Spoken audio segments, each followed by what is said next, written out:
You're watching the Sega Driven YouTube channel, and it's back to our Sonic Amateur Games Expo 2023 coverage. In this video we're taking a look at Sonic in the Timeline of Madness, developed by NiaPhanOfficial.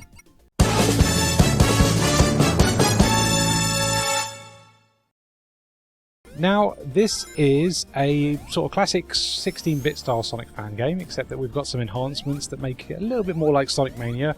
We've got the drop dash, for instance, we've got the nice widescreen display, and we've got a wider colour depth, which makes it feel a little bit more 32-bit over 16-bit. But this is very much a classic Sonic fan game in the fact that, yeah, you're running around in 2D, and the levels are very much in the style of older 16-bit Sonic games. But yeah, design-wise, I really like this. I think the stage design is pretty solid. I do like the mix of speed and platforming. Always the right balance if you're going to do an old-school 16-bit style Sonic game. Good use of momentum and physics.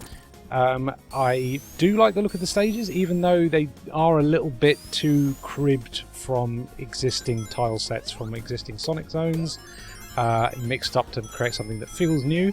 But you'll notice lots of these elements from different Sonic stages that already exist. There are some new badniks and a few additional frames of animation for Sonic, especially at top speed when he's using the super peel out, so you'll notice that's a custom animation, and a few custom objects here and there. But I think this needs to be more custom in order to feel a little bit more unique, because at the moment it just feels like they've jigsawed together a Sonic game out of existing assets, which is fine and certainly allows you to put together a working stage design. But I think that should only ever be the beta stage. You know, that if you're gonna piece together a stage just so you can get the design sorted, that should always be you know, you can source those graphics from existing games, but then replace them later with something custom, which hopefully this will do with time. You know, so that's something to look forward to. Hopefully, if this continues development, which I hope it does, because I was quite enjoying myself on the whole. I think this is a really solidly designed game. I think the stage designs are just fun and nice to explore.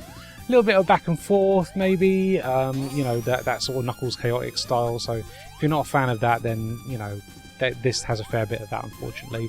And the only other thing I'd say is that it kind of doesn't hit a nice flow on occasions. It does feel like the speedy sections are often cut very abrupt with just a wall or an object that like stunts your speed quite heavily.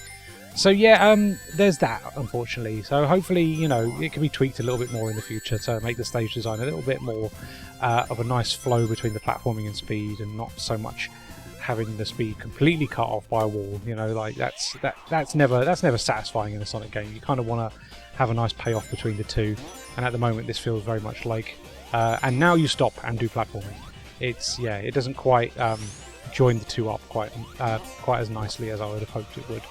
But on the whole, I'm very much enjoying this. I think if you like a bit of classic 16-bit Sonic, then you will enjoy this.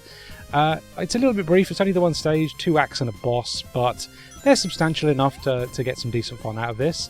And you do unlock an extra character when you complete the demo the first time through. So yeah, a little bit more replayability in that regard. But honestly, yeah, if this looks like your cup of tea, I think you'll have a good time with this. It's a decent little 16-bit Sonic style game, just obviously with the modern advantages of having a nice big widescreen display and added colour depth. So yeah, certainly one to look out for, but I do hope in the future that they start to replace the existing assets with more custom ones to make it a little bit more unique.